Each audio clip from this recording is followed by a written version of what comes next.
Tole duraan dursa maqaan keessan eenyu eessarraa dhuftanii waaqayyoo lafa kanatti gochaa maalii isinii godhee isheen isin bukkee dhaabbattu kun maal keessanii? Isheen jalqabaan lafan dhufee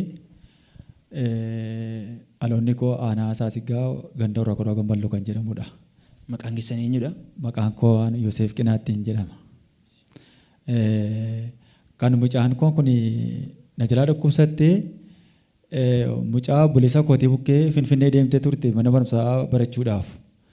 Achi deemtee 7-8tti mana barumsaa achitti seera galmaa'ee jedhuti.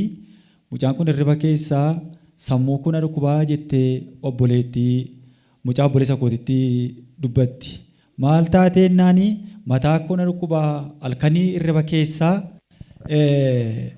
na wareersee waan isaa wallaalee nama tokkotu waraabessaa wajjin dhufee hirriba keessaa dhufee na dammasse jettee mucaa bulisa kootitti dubbatti.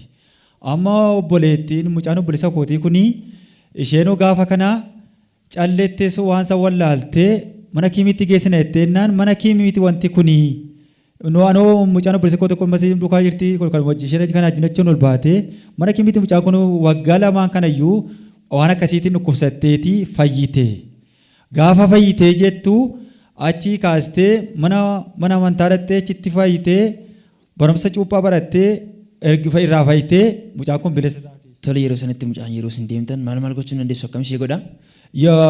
Yeroo na bukkee turte jalqaba sanaa mataasee kana waasichiisaa mataa kana ofooxxii sammuu kana keessatti deema na ciniinaa na hiisiyaatti nama ciniinti nama dhiitti.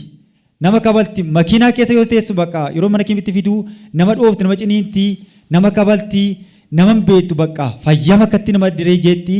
Maraatuu taate jechuudha oolmaa gala. Maraatuu taate amma achi kaatee ergi cuubamtee booddee fayyaa argattee amma sedheen gadda kanaa amma sititti kaa'ichitti. Iddoo sana waan isaa yeroo hin taa'e ilaalu namni safara sanaa waa amantaan qabu isaa fakkaataa fi achitti mucaan kuni itti ka'ee mucaan obboleettii kootii kun bakka noo waan godhu wallaalee bakka kottaa maal mucaa kana naafuudha. Bakka narra kadhe galatti deebiin dhabeette amma noo bakka tiraanspoortii yoo harkaan qabu namootuma dhuunfaarra birrii kana jedhe liqeeffadheetanii harkuma kuduwwaa birrii kuma duwwaa boorsatti qabadhee naqee addanaa bakka tiraanspoortiin kun gaafa ni cirqu tiraanspoortiin kun karaa matiin harkatti dhumte inda gammachi gadda waladheen bakka birrii na barbaadaa waloo bakka waan. Tole mucaan kun yeroo dhaqxan sana haala akkamiirra jirti? Yeroo naqe fayyaadha. Gaafa naqee achuma naqee bira ga'ee dubbisee fayyaadha galgala gaafa naqee harkuma kooxinnuma waaqayyoon galateeffadhaa jire garaama koottee waaqan galateeffadhaa achiisu jedhu gaafa xinnoo ishee harkuma kooxinnoo irra kaa'edhu mucaan kun iyyuutti kaati. Inni iyyite safara jettee lafa isaan irra jiran fooqirra keessadha warri gajjallaa sagantaa maaliif baname mana kana keessatti mana kana keessaa nuu ba'a jedhanii bakka jeequmsa uuman. Bakka anoo dhiiseera waaqayyooti kenneera waaqa akka beeku gurba qaaliin obseen kanaan achi keessa nan bulee bari ganamaa makiinaa qabannee imallee sanbatachas gallee mana yaalaa hin geessine. Mana yaalaa ganii amma gaafudhee golee mana ollaatti kadhannaa naa godhanii dafinoo sana mucaa kana cannaqamaa bulee facaasaa barii fudheetanii mana yaalaa geeffadhe reefiraala.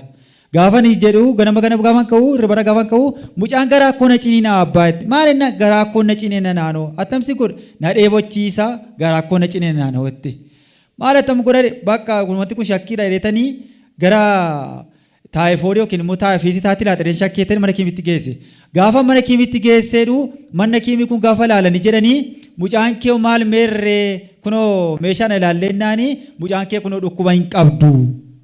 Mucaan kee kun argaa jira akkuma qabduun ijaan garuu mucaan dhukkubsachaa jirti. Mucaan dhukkubsachaa jirti.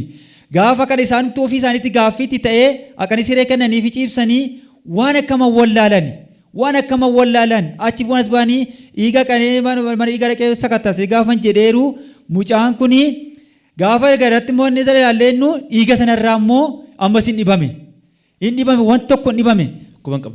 Akkuma qabduudhani.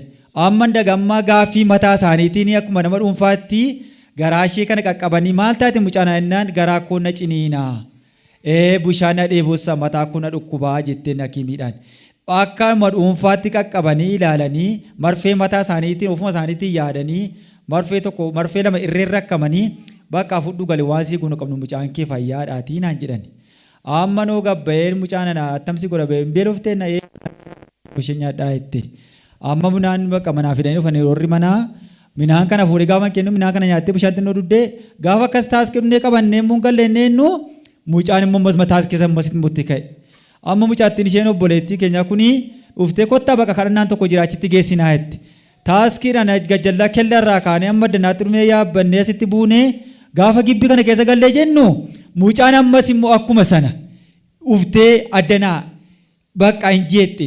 Ani gaafa as keessa galuu jireenyi koo akkuma inni ta'u na wallaale ofa wallaale ammataan koo mucaan keessan guutummaatti qalbii buustee suma waldaa dhufteeyyuu jeeqaa turte gaafa sana. Eeyyee amma bakka mucaan kun bakka qalbii ishee bakka badeeraa bakka sarkama argeessetti bakka amma mucaa koo kana bakka noo waaqayyo akka beetti godhe bakka waan kun nan dhabe birrii kootti namne waaqayyo akka beetti godhe bakka sitti gadhiisee dhufeeti mucaa koona bakka har'a mucaan kanaani bakka mucaan kuni har'a naaf fayyitee galuu qabdi.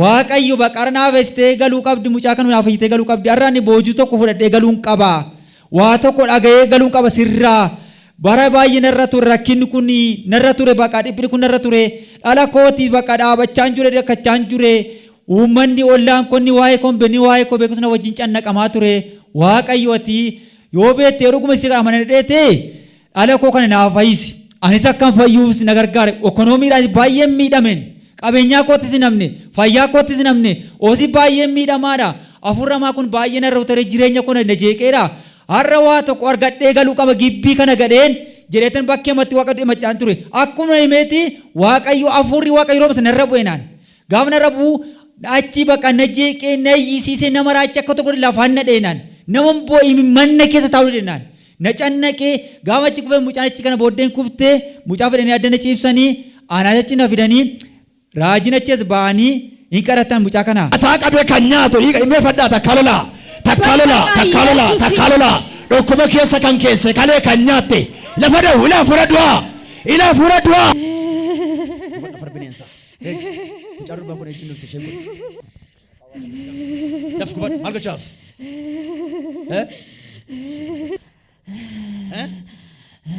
Maal gochaaf hin jedhe?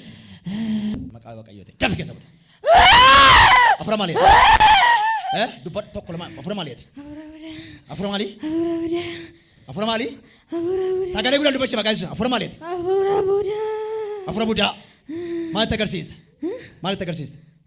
Maalitti agarsiista hin jedhe? Halkan bineensa maali fakkaatteetti? Waraabessa. Akka waraabessaa godhe lafa karra. Daf. Akka waraabessaa godhe. Kaasi lafa akka waraabessaa godhe jedhe lafa deemsisi. Akka bineensa akka waraabessaa lafa deemsisi jedhe. Daa'imsiisi kaasi. Daa'imsiisi maqaa Yesuusiin. Gubadhu maqaa Yesuusiin daf akka bineensaa godhe harkatti qabaa. Tonni sajjawweedha. Daf akka bineensaa godhe. Yuus akka waraabessaatti maqaa waaqayyooti. Yuus keessalaa. Yuus afura bineensaa. Harkatti qabaa bineensa godhe. Daf gubadhu maqaa waaqayyooti. Daf. Sagalee guddaadhaan gadoodii calani keessa. Sarmaa keessa. Urgumi keessa jala keessa. Barumee keessa maqaa Yesuusiin. Out by Yesuusiin. Erga ratanii booddee natti deebanii anaaf na ergina akkatti bishaan natti naqan isaatti deebatan natti naqan ergi jedhanii booddee afurri kun jalqaba siinsi qabate. Out. Calani keessa by Yesuusiin. Bineensi kun calani keessa. Daf gubadhu. Bineensicha. Daf barumee keessa maqaa Yesuusiin. Daf gubadhu maqaa Yesuusiin. Urgumi keessa maqaa Yesuusiin. Daf keessa. Daf harkadhu. Daf malee tafura malee. Calani keessa malee. Sarmaa keessa by Yesuus. Sarmaa keessa. Jedhanii erginaa kadhatanii booddee ergeen waan fayyee booddee mucaan koo fayyite. Sabni kana dhageessan mataa gararraa tara keessa walitti reebaa waaqayyoof galata fida. Guyyaa gaafa sanaa namni waaqayyo raajii eebbaan isiniifis kadhatanii mucaa keessaniifis kadhatanii hafuurri hamaan isinirraa hiyyee bahee haadha mucaa kanarraa illee hiyyee bahee ergasii mucaan yeroo sana qalbiitti deebitee nagaadhaan amma wanti itti dhaga'amu tokko iyyuu hin jiru. Wanti tokko hin jiru ergi gaafa sanaatii kaastee bishaan ishee nuddii midhaan ishee nyaatti riba gaarii raftii dhibee malee bakka ijoollee re'aan ishee wajjin taphattee amma sammaa hamma irraatti nagaa qabaatte. Sabni kana dhageessan waaqayyoof ulfina guddaa isaa fida. Kanaaf hundumti keessan waaqayyoo anaaf naaf kadhadha. Ammallee keessa walitti buusaa waaqayyoof galata guddaa salaadha.